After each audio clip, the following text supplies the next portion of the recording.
Eh bien, bonjour à toutes et à tous. Le fameux Soul Exchange est enfin arrivé. Hier, j'ai pas eu le temps de m'occuper de ce sujet-là. Déjà, je tenais à féliciter en tout cas Subarix pour ses 1000 abonnés. C'est complètement mérité. Et voilà, je pense qu'il a vraiment beaucoup donné à la communauté. Donc, j'attends ses premiers lives. Maintenant qu'il a passé la barre des 1000, peut-être qu'il aura le temps ou pas. Chou en fait aussi des lives, donc dans des formats assez sympas. Je le fais aussi assez rarement. En soi, le nombre d'abonnés, c'est pas tellement un objectif, mais c'est vrai que la barre des 1000 permet de faire plus de choses. Donc voilà, je sais qu'il y a pas mal de personnes qui je le dis pas à toutes les vidéos, mais regardent les miennes et ne s'abonnent pas. Donc voilà, si c'est pas grand chose, mais pour soutenir, si vous pouvez vous abonner, ça sera un grand remerciement. Et je fais pas des vidéos hyper souvent en ce moment, donc vous serez pas spammé de notifications ou de push de vidéos. J'en fais, c'est vrai, mais moins qu'avant. Mais je continue à en faire parce que je trouve que c'est toujours intéressant d'échanger quand il y a des questions sur les commentaires ou autres. Donc là, voilà, parenthèse terminée. Pour ce Soul Exchange, il y a certains héros de la liste que j'ai déjà. Donc là, encore une fois, merci Subarix à la mention. Je ne les ai pas du tout tous. Donc là, sur la première ligne, je n'ai pas Sargasso, je n'ai pas Caméléon et je n'ai pas Tracassin non plus. Sur la deuxième ligne, là, j'en ai pas beaucoup. Il y a que Ursena que j'ai. Et sur la dernière ligne, je n'ai ni Faiseur de tombe. Et c'est tout en fait. Sur la dernière ligne, j'ai pas Faiseur de tombe. Voilà. Après, là, Subarix a commenté les héros proposés. Je vais pas aller dans le détail, mais de toute façon, il faut toujours faire par rapport à ce que vous avez déjà dans votre deck. C'est aussi Douvos qui le dit, c'est assez pertinent. Quand on me pose la question, est-ce que je monte tel ou tel héros en fait, hors contexte, c'est un peu dur de dire parce que ça dépend de ce que vous avez déjà. Si vous avez déjà 5 Liana ou 5 Gave jaune, est-ce que vous avez besoin d'un autre sniper vert ou rouge? Peut-être pas. Peut-être que vous avez besoin d'un soigneur dans cette couleur, ou d'un héros qui va taper tout le monde, ou d'un héros plutôt support.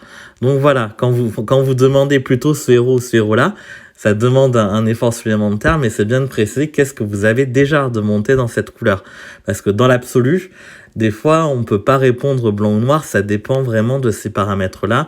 Après, est-ce que un Octro est meilleur qu'une Elena? Là, oui, c'est peut-être plus facile de répondre. Vous connaissez mon amour pour Elena, notamment. Mais si je devais me prêter à l'exercice quand même de dire ligne par ligne, admettons que je n'ai aucun de ces héros-là, première ligne, et que je ne sais pas ce que vous avez dans votre deck, donc si vous les avez déjà, voilà, peut-être que ça vaut pas le coup. Mais pour moi, première ligne, c'est Gardien Caméléon qui se démarque. Pourquoi? Parce que si vous avez seulement Wukong, ça peut vous permettre d'utiliser sur plusieurs types de titans, d'enlever Wukong et de le mettre lui. Mine de rien, c'est pas un énorme booster d'attaque, 36%, mais ce qui est compensé, c'est ces 54%. C'est loin de Mickey ou de Tarlac, c'est vrai. Mais le fait qu'il y ait 36% de chance de coup critique, ça vient pour moi un peu contrebalancer le fait que c'est pas un boost d'attaque aussi fort. Parce que vos tuiles vont avoir des dégâts doublés. Donc lui, vraiment hyper intéressant pour Titan mythique.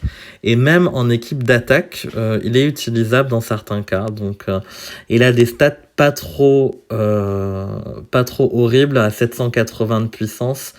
C'est pas un des héros les plus anciens d'événements. Donc il est sur des stats qui restent corrects. Voilà, 780 de défense, 1339 de vie, c'est pas au niveau des standards de saison 4 ou de saison 5 à venir, mais quand même, il est toujours très intéressant. Donc là, si je partais du principe que je n'avais aucun de ces héros-là, je choisirais Caméléon sur la ligne des 10. Sur la ligne des 15, alors là, c'est beaucoup plus complexe, parce que pour moi, la ligne des 15, tout est intéressant, vraiment tout. Et même Orgal Costume, j'ai beau avoir fait le tour de la réflexion. En fait, là, si vous l'avez monté en normal et que vous n'avez pas le costume, il peut être intéressant pour les ruées. Et pour un tank, je dirais sur des alliances intermédiaires où c'est du vert et vous avez rien d'autre. Mine de rien, avec le bonus costume et une troupe mana 23 ou 17 avec le bonus de mana, il peut passer en moyen. Et en fait, pas tellement pour les dégâts, hein, mais pour le moins 54% d'attaque pendant ce tour, c'est assez gênant. Ça m'est arrivé de le trouver en face en tank, et en fait, il peut être gênant parce que vous ne tombez pas en 3 tuiles rouges. A priori pas, il a trop de points de vie. Et s'il déclenche, il est gênant. Donc Orgal est à considérer. Ursena, sa compétence pour moi est unique, donc elle est très très bien. D'ailleurs, Ursena, c'est celle que j'ai prise sur mon petit compte. Parce que je ne l'avais pas, et le fait qu'elle renvoie le sacré, c'est vraiment du bonheur quand je vois un Odin ou quand je vois un Thor ou n'importe, plusieurs héros qui tapent sur plusieurs cibles. Quand je vois une Pénolite, voilà, je sors ma Ursena et elle me sécurise souvent des victoires. Donc Ursena très bien. Alazi très bien, mais c'est dommage qu'il n'y ait pas le costume là comme pour Ursena, mais c'est un bon sniper, défensif et offensif. Donc Alazi aussi, Jean-François pareil en rapide, il a toujours son utilité, des stats un peu désuètes, mais quand même, je pense que bien emblémé, voilà, il a toujours son utilité. Et Thor qui est bien, de par sa rapidité, parce que mine de rien, moins 40% de précision, vous pouvez semi-neutraliser un tank gênant, quoi. Donc voilà. Donc là, c'est plus dur pour moi de trancher versus Caméléon, mais si je devais quand même trancher, si vous n'avez aucun de ces 5 héros-là, Ursena, pour moi, Ursena, voilà, je pense qu'Ursena, de par sa compétence unique, les autres sont un peu moins uniques. Donc là, c'est ce que je choisirais. Et là, sur les 20, en fait, si je me disais, je prends celui que j'ai pas, je prendrais Faiseur de Tombe, parce que je ne l'ai pas. Mais, en fait, voilà, je vais pas faire de le suspense, je trouve Skadi tellement exceptionnel que je vais la prendre elle. J'en ai déjà une montée emblémée 20, mais en fait, c'est un taux de victoire en GDA qui est très élevé. Donc, je vais pouvoir faire une Skadi mono bleu, que je fais en ce moment, hein. Donc désolé là pour le petit hop, mais j'ai déjà une Skadi emblémée 20, et je vais en monter une autre en fait, parce que du coup je pourrais l'emblémer 20 avec les emblèmes dorés là. Je pense que j'ai largement assez, hein, largement non, One c'est ceux dont j'ai le moins en restant 863, mais je pourrais utiliser les emblèmes dorés. Donc voilà, donc en fait, je vais prendre Skadi. Quand bien même je n'ai pas Faiseur de Tombe, j'ai pas de soucis particulièrement en rouge, hein. J'ai Octro, j'ai deux Marjana costumes montés. Le fait que Skadi soit assez exceptionnel, et là je vous invite à aller voir une ancienne vidéo de Chou. Je vais utiliser... Donc voilà, hein, je donne les louanges à celui qui a eu cette idée-là. Ta team un peu multi-soigneur là. Donc je crois que t'as Vanda, t'as je sais plus qui, Kirill Costume, une team un peu multicolore avec Skadi.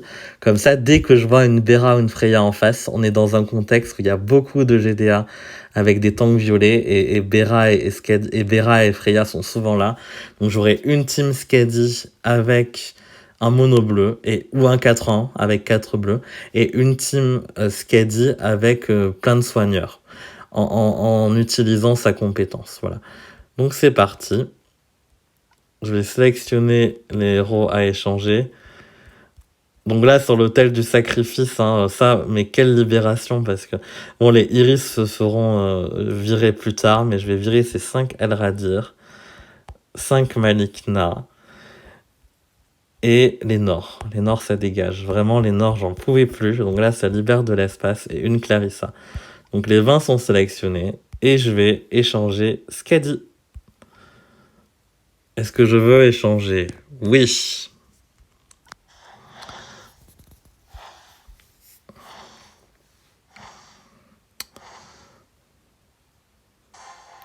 Voilà. Donc Skadi, je vais en monter une deuxième. Je vais la mettre dans mes prioritaires dans mes priorités à monter. Là, bleu, ça commence à être l'embouteillage, parce que certes, j'ai les télescopes pour 2 ou 3, mais bon, Kittin, Loki et Milena, ils sont très bien aussi, donc bon. Mais la deuxième Skadi, là, c'est trop utile en guerre pouvoir fermer les yeux. Et je me demande même si j'en avais 3, est-ce que je montrais? Oui, parce que j'ai eu un deuxième Morel aussi récemment là, donc voilà. Donc peut-être que je vais aussi monter Morel, je sais pas. Bon, les iris, non, clairement pas. Mais ce qu'elle dit, voilà, ce qu'elle dit vraiment, pour moi, elle s'impose comme incontournable. Donc voilà. Et bah écoutez, je vous remercie. Juste petite info, j'ai appris qu'il y avait des troupes magiques demain qui apparaissent apparemment. Donc si vous en reste, j'avais cette suspicion, mais il y avait des rumeurs, mais j'ai gardé mes jetons, donc je pense que je les utiliserai justement pour cette tour magique avec les nouvelles troupes. Si elles sont bien, hein, on va voir ce que les troupes magiques offrent, mais là je suis plutôt bien placé avec 294 jetons pour en faire tomber quelques-unes. Et vu que c'est vrai que j'ai les troupes mana dans plusieurs... j'ai toutes les couleurs en plusieurs exemplaires, j'ai pas senti le besoin, j'avais de quoi monter mes troupes avec l'académie de toute façon, hein. L'académie voilà, moi je ne fais pas le dernier niveau, hein, mais voilà, j'ai des troupes rares et atypiques via ces items là, donc j'avais gardé les jetons. Je vous souhaite une bonne journée, à très bientôt.